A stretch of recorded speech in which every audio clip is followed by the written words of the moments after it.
আসসালামু আলাইকুম। একটি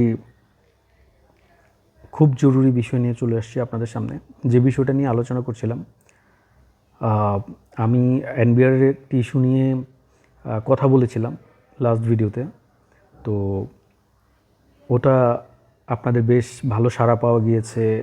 এটা হাজার হাজার ভিউজ হয়েছে এবং সবাই এত রেসপন্স করেছেন এটাতে। তো আমার মনে হয়েছে যে এটা নিয়ে কিছু কনফিউশন তৈরি হয়েছে। আমি খুব সহজে মানে 1.5-2 মিনিটের মধ্যে আমি এটা একটা সামারি টানছি। আমি বলেছিলাম যে এনবিআর কি আপনার ব্যাঙ্ক অ্যাকাউন্টে কুচিকু দিচ্ছেন? যদি দিয়েও থাকে এটা তাদের রাইটস আছে। তারা তাদের রাজস্ব আদায় করবে কিভাবে? আমরা যারা ট্যাক্স পেয়ার আছি, আমরা যে ট্যাক্স ফাঁকি দেই, ঠিক আছে, এটার জন্যই তো তারা সেই সিস্টেম চালু করতে যাচ্ছে, তাই না? বিগত দিনে তো এরকম অনেক হয়েছে।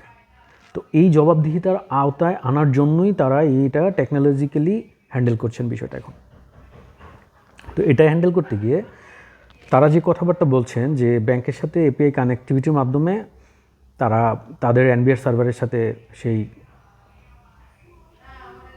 এটা ইন্টিগ্রেট করবেন। তো ইন্টিগ্রেট করতে গেলে আমি বলেছি কিছু সুবিধা আছে, কিছু অসুবিধা আছে। সুবিধাটা কি? সুবিধাটা আমি বলেছি যে জবাবদিহির আওতায় আসবে, রাজস্ব বাড়বে, একেবারে আমরা যারা ট্যাক্স পেয়ার তাদের হ্যাসেল কমবে, ডকুমেন্ট অনেক ক্ষেত্রে কালেক্টও করতে হবে না, এটা অটো ফিল হয়ে যাবে, আমাদের আলাদা করে সামারিও টানতে হবে না, সামারিও চলে আসবে। একটা সময় পরে গিয়ে এটা খুব কমফোর্ট জোনে পরিণত হবে। খুবই ভালো একটা দিক। আর এটাকে অ্যাকসেপ্ট করতেই হবে আপনাকে, এটা সারা বিশ্ব অ্যাকসেপ্ট করছে, ঠিক আছে? তো ডিজিটালাইজেশনের দিকেই তো যাচ্ছে দেশ, পৃথিবীই চলে গেছে, আমরা তো এখনও পিছিয়ে আছি।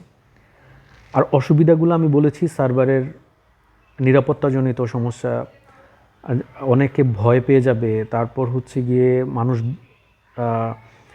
ব্যাংকের প্রতি তাদের যদি সার্ভার জাতীয় কোনো ইস্যু তৈরি হয় তখন ব্যাংকের প্রতি তাদের একটা অনাস্থা তৈরি হবে। তারা লেনদেন অন্য চিন্তা ভাবনা করতে পারে, অন্য এতে নিতে পারে, ওকে। তারা ব্যাংকিং লেনদেনটা কমিয়ে দিতে পারে। কিন্তু যখন একটা পর্যায়ে গিয়ে সবাই বাধ্য হয়ে যাবে তখন তখন এটা আসলে সব কিছুই ওই লাইনেই চলে আসবে। কিন্তু বাধ্য হওয়ার আগ পর্যন্ত কি করবে? সবার ভিতরে তো একটা ভীতি কাজ করছে। এটা বিশ্বাস করেন, এটা ভীতিকর কোনো কাজ না। আপনি আগেও সাবমিট করতেন, এখনও সাবমিট করবেন। এখন শুধু আপনি যদি ভাই 2 নাম্বারই না করেন, আপনি যদি চুরি করার ধান্দা না থাকে, তাহলে তো ভয়ের কিছু নাই। হ্যাঁ, এটা অটো ডাটা যদি কানেক্ট হয়ে টেনে চলে আসে, এটা এমনও হতে পারে যে আপনি অনেক সময় কি হয়, ট্যাক্স লয়ার আর ট্যাক্স ফাইল ফিল আপ করার সময় ভুল হয়ে যায় অনেক সময়। সেই ভুলটা তো হবে না। তো সেটা তো আপনিই সেফ থাকবেন। আপনি তখন এনবিআরকে বলতে পারবেন যে এটা তো এপিআই কানেক্টিভিটি দেওয়া আছে, অটো ফিল আপ হয়েছে, আমি কি করবো এখানে? কোনো ভুল হয়ে গেলেও তখন আপনি এটা বলতে পারবেন, তবে ভুল হওয়ার সম্ভাবনা নাই, ঠিক আছে? তো সেক্ষেত্রে তো আপনি নিজেও অনেক হ্যাসেল থেকে বেঁচে যাবেন। ট্যাক্স লয়ারদের বা যারা ট্যাক্স পে করে তাদের অনিচ্ছাকৃত অনেক ভুলেও এরকম হয়ে যায়। ক্যালকুলেশন করতে গেলে কিছু ডাটা মিসম্যাচ হতে পারে। আবার অনেকে ইচ্ছা করে কি করে, ব্যাংকের তথ্য দেয় না ভাই। ট্যাক্স লয়াররা আছে মহাযন্ত্রণায়। ট্যাক্স পেয়াররা একটা ব্যাংকের ডাটা দিচ্ছে, তো সে কিভাবে জানবে ট্যাক্স লয়ার যে ওই ভদ্রলোকের আরও 3টা ব্যাংক অ্যাকাউন্ট আছে, ওগুলোতে ট্রানজ্যাকশন হয়? তার জানার কথা। সে তো ফিল আপ করে সাইন করে দিয়ে দিছে। তো এই ট্যাক্স লয়ার তো তার মাথার মধ্যে এই এই লায়াবিলিটি সে কেন নিবে ভাই? পরবর্তীতে যখন ফাইল অডিটে পড়ে তখন মানে এই জবাবদিহিতাটা কে করবে? ট্যাক্স লয়ার তো সাইন করেছে ওই আপনার রিটার্নে, ঠিক আছে? তো এই সমস্ত ভুলভ্রান্তিগুলো এড়ানোর জন্যই এনবিআর এই সিদ্ধান্তটা নিয়েছে। আমার মনে হয় এটা অ্যাকসেপ্ট করা উচিত, সবাই স্বাভাবিকভাবে নেন।